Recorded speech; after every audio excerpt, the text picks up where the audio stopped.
બની રહેજો।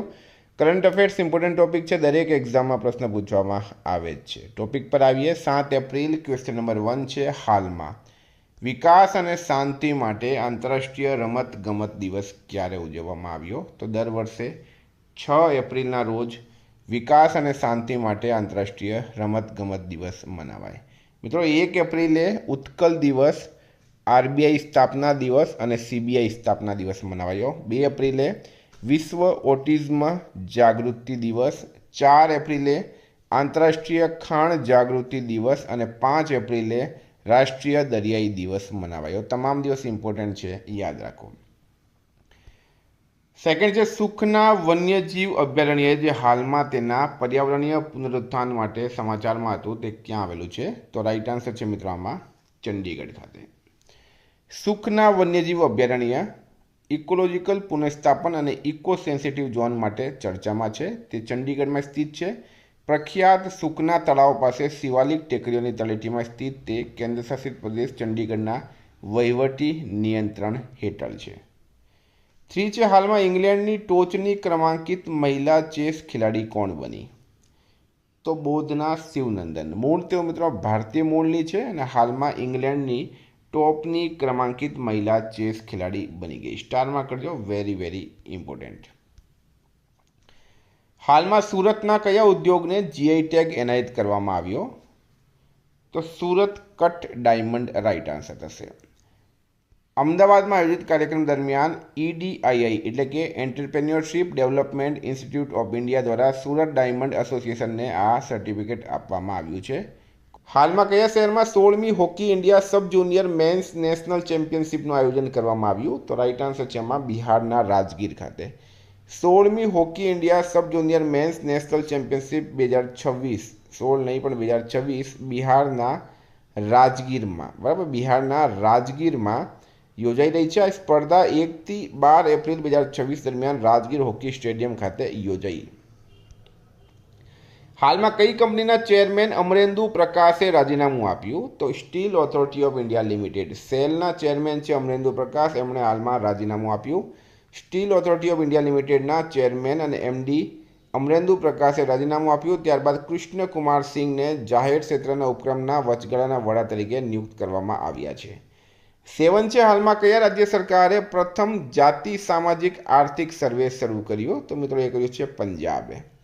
પંજાબ સરકારે 1 એપ્રિલ 2026ના રોજ બપોરે 1:45 પોતાનો પહેલો જાતિ સામાજિક આર્થિક સર્વે શરૂ કર્યો। આ કવાયત રાજ્યમાં તમામ સમુદાયોના જીવન ધોરણનું મૂલ્યાંકન કરવા માટે રચાયેલ છે, જેથી સમાન અને લક્ષિત નીતિ નિર્માણ સુનિશ્ચિત થાય।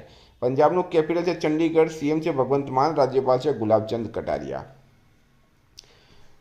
મિત્રો પંજાબમાં ફ્રી કેશલેસ આરોગ્ય સંભાળ સેવાઓ પૂરી પાડવા માટે મુખ્યમંત્રી આરોગ્ય યોજના શરૂ કરવામાં આવી। લુધિયાણામાં પંજાબનું પહેલું ડોગ સેન્ચુરી ખુલ્યું। પંજાબ કેબિનેટે મુખ્યમંત્રી મવાન ધ્યાન સન્માન યોજનાને મંજૂરી આપી। વિશ્વ બેંકના સમર્થનથી શાળા શિક્ષણ સુધારવા માટે પંજાબે શિક્ષા ક્રાંતિ 2.0 પહેલ શરૂ કરી। પંજાબ સરકારે મેરી રસોઈ સ્કીમ શરૂ કરી।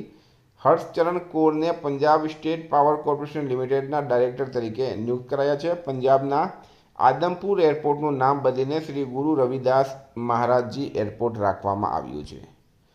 કયા રાજ્ય સરકારે સંકલિત જમીન રેકોર્ડ વ્યવસ્થાપન અને નોંધણી માટે ભૂભારતી પોર્ટલ શરૂ કર્યું? તો તેલંગાના રાઈટ આન્સર છે।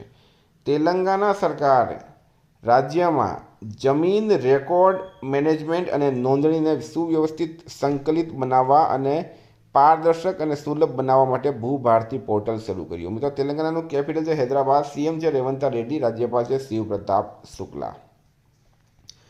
નેક્સ્ટ છે, ઉચરલ ન્યામ ઓસોર કયા દેશના નવા PM બન્યા છે? તો ઉચરલ ન્યામ ઓસોર મિત્રો હાલમાં મંગોલિયાના નવા PM બની ગયા। આ તમે એમનો ફોટો પણ જોઈ શકો છો। 10 છે, હાલમાં ઇન્ડિગો એરલાઇન્સના નવા CEO કોણ બન્યા છે? તો મિત્રો ઇન્ડિગો એરલાઇન્સના નવા CEO, આ પણ સ્ટારમાં કરજો, વિલિયમ વોલ્સ રાઈટ આન્સર થશે, બરાબર। વિલિયમ વોલ્સ ઇન્ડિગો એરલાઇન્સના CEO એટલે કે ચીફ એક્ઝિક્યુટિવ ઓફિસર બની ગયા છે। 11 છે, હાલમાં કુકુ FMના બ્રાન્ડ એમ્બેસેડર કોણ બન્યા? તો મહેન્દ્રસિંહ ધોની, ભારતના ક્રિકેટ ટીમના પૂર્વ કેપ્ટન, કુકુ FMના નવા બ્રાન્ડ એમ્બેસેડર બની ગયા છે।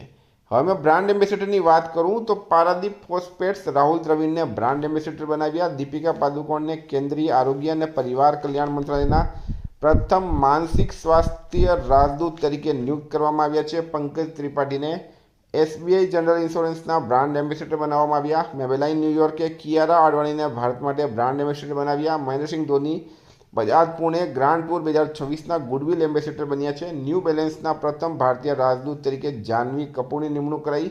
સંજુ સેમસનને ઇંગ્લિશ પ્રીમિયર લીગના સત્તાવાર એમ્બેસેડર તરીકે નિયુક્ત કરાયા.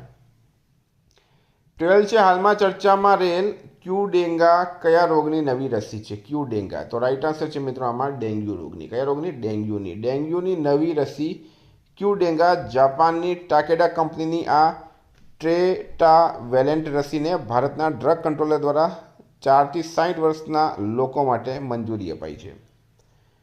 13 છે હાલમાં એસએએફએફ અંડર-20 ચેમ્પિયનશિપ 2026નો ખિતાબ કોણે જીત્યો? એસએએફએફ અંડર-20 ચેમ્પિયનશિપનો ખિતાબ કોણે જીત્યો છે? તો રાઈટ આન્સર છે મિત્રો આમાં બાંગ્લાદેશે. માલદીવના નેશનલ સ્ટેડિયમમાં પેનલ્ટી શૂટઆઉટમાં બાંગ્લાદેશે એસએએફએફ મેન્સ અંડર-20 ચેમ્પિયનશિપની ફાઇનલ જીતી. ફાઇનલમાં બાંગ્લાદેશે ભારત અંડર-20 ફૂટબોલ ટીમને હરાવ્યું છે. 14 છે હાલમાં નાસાના ચંદ્ર મિશન આર્ટેમિસ 2નો ભાગ બનેલી મહિલા અવકાશયાત્રી કોણ છે? તો નાસાના ચંદ્ર મિશન આર્ટેમિસ 2નો ભાગ બનેલી મહિલા અવકાશયાત્રી છે ક્રિસ્ટીના કોચ. બરાબર, તમને ખ્યાલ હશે હાલમાં નાસાએ ચંદ્રમા પર ફરીથી અવકાશયાત્રીઓ મોકલ્યા છે અને મિશનનું નામ છે આર્ટેમિસ 2. બરાબર, અને એનો ભાગ બનેલી મહિલા અવકાશયાત્રીનું નામ છે ક્રિસ્ટીના કોચ. શું નામ છે? ક્રિસ્ટીના કોચ રાઈટ આન્સર થશે. કયા રાજ્યમાં નમો ડ્રોન દીદી યોજના હેઠળ સૌથી વધુ મહિલા સ્વસહાય જૂથોને ડ્રોન પાયલટ તરીકે તાલીમ આપવામાં આવી છે? તો મિત્રો કર્ણાટક રાઈટ આન્સર છે. નમો ડ્રોન દીદી હેઠળ ડ્રોન પાયલટ તરીકે તાલીમ પામેલા મહિલા સ્વસહાય જૂથોની સંખ્યા કર્ણાટકમાં સૌથી વધુ છે. 4 એપ્રિલ 2026ના રોજ ઉપલબ્ધ નવીનતમ માહિતી અનુસાર કર્ણાટક યોજનાના અમલીકરણમાં આગળ છે. ત્યારબાદ ઉત્તર પ્રદેશ, આંધ્રપ્રદેશ અને હરિયાણાનો ક્રમ આવે. મિત્રો કર્ણાટકનું કેપિટલ છે બેંગલુરુ. સીએમ છે સિદ્ધારમૈયા, રાજ્યપાલ છે થાવરચંદ ગેહલોત. હાલમાં વિશ્વ બેંકે કયા દેશની અર્થવ્યવસ્થાને પાટા પર લાવવામાં મદદ કરવા માટે એક નવી પંચવર્ષીય ભાગીદારી શરૂ કરી? તો મિત્રો શ્રીલંકા રાઈટ આન્સર થશે. શ્રીલંકા અને વિશ્વ બેંકે દેશની અર્થવ્યવસ્થાને પુનર્જીવિત કરવામાં અને ખાનગી રોકાણને વેગ આપવાના હેતુથી 5 વર્ષની નવી ભાગીદારી શરૂ કરી. શ્રીલંકાનું કેપિટલ છે કોલંબો, કરન્સી છે શ્રીલંકન રૂપી, પીએમ છે હારિની અમરસૂર્યા, પ્રેસિડેન્ટ છે અનુરાગ કુમારા દિસાનાયકે. હાલમાં કોના દ્વારા લખાયેલ પુસ્તક સબ રામ તપસ્વી રાજાનું વિમોચન કરાયું? તો મિત્રો પુસ્તકના લેખક છે આશુતોષ અગ્નિહોત્રી અને મણિપુરના રાજ્યપાલ અજય કુમાર ભલ્લાએ નવી દિલ્હીમાં એનું વિમોચન કર્યું છે. હવે થોડીક પુસ્તકની પણ તમને માહિતી આપી દઉં તો tides of time India's history through murals in parliament પુસ્તક સુધા મૂર્તિ લખેલી છે. વિજય ગોયલની પુસ્તક આવી છે Atal Bihari Vajpayee the eternal statement. Unlikely paradise પુસ્તક સંજય રાઉતે લખી. મહાત્મા અ ગ્રેટ કમ્યુનિકેટર પુસ્તક ધીરજ કાકડિયાએ લખી છે. કૈલાસ સત્યાર્થીએ કરુણા ધ પાવર ઓફ કમ્પેન્શન પુસ્તક લખ્યું. અ માટી કથા કહે અને બક્ષી જગબંધુ ધ ગ્રેટ કમાન્ડર પુસ્તક વિશ્વભૂષણ હરિચંદને લખ્યા. તો મિત્રો આ હતા કરંટના પ્રશ્નો. વાત કરીએ રિવિઝનની. 6 એપ્રિલ 2026 રાષ્ટ્રીય દરિયાઈ દિવસ. 5 એપ્રિલે કયા રાજ્ય સરકારે વણકર માટે મફત વીજળી યોજના શરૂ કરી? આંધ્રપ્રદેશ. નાણાકીય સ્વાસ્થ્ય સૂચકાંક 2026 ગુજરાત 4થા ક્રમે છે. હાલમાં પ્રકાશિત થયેલા સ્કાયટ્રેક્સ world airport awards 2026માં Changi airport ટોપ પર છે. ભારતીય નૌસેના હાલમાં તેની 3જી પરમાણુ સંચાલિત બેલેસ્ટિક મિસાઇલ સબમરીન આઈએનએસ અરિંદમન ક્યાં કાર્યરત કરી? વિશાખાપટ્ટનમમાં. એમએઆઈ ટ્રાન્સક્રાઇબ 1 નામનું નવું ટ્રાન્સક્રિપ્શન મોડેલ કોણે રજૂ કર્યું? માઇક્રોસોફ્ટે. કયા રાજ્ય સરકારે તમામ જિલ્લાઓમાં પશુ કલ્યાણ સમિતિઓની સ્થાપના કરવાની જાહેરાત કરી? દિલ્હી. ડોપિંગ માટે સસ્પેન્ડ કરાયેલા ટ્રેક એન્ડ ફિલ્ડ એથ્લેટ્સની વૈશ્વિક યાદીમાં કોણ ટોચ પર છે? ભારત. પીએમ કુસુમ યોજનાનો સમયગાળો ક્યાં સુધી વધારવામાં આવ્યો? 31 માર્ચ 2027. કયા રાજ્યના મહી બાંસવાડા ન્યુક્લિયર પાવર પ્લાન્ટના ખોદકામની એઈઆરબીએ મંજૂરી આપી? રાજસ્થાન રાઈટ આન્સર છે. પીએમએવાયજી યોજનાના કેટલા વર્ષ પૂરા થયા? 10 વર્ષ. પૂર્વાંચલ સંસ્કૃતિને લગતો માટી 9 ફેસ્ટિવલ ક્યાં યોજાયો? ન્યૂ દિલ્હીમાં.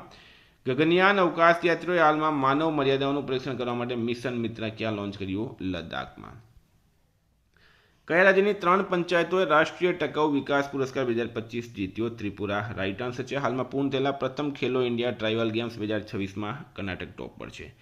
મિત્રો ગઈકાલે પ્રશ્ન પૂછાયો, હાલમાં યુએસ મેજર લીગ ક્રિકેટમાં જોડાનાર પ્રથમ ભારતીય કોણ બન્યા? રવિચંદ્રન અશ્વિન રાઈટ આન્સર હતું. આજનો પ્રશ્ન છે, હાલમાં કોની પેઇન્ટિંગ 167 કરોડ રૂપિયામાં વેચાઈ છે? એનો જવાબ તમારે કમેન્ટ બોક્સમાં જણાવવાનો.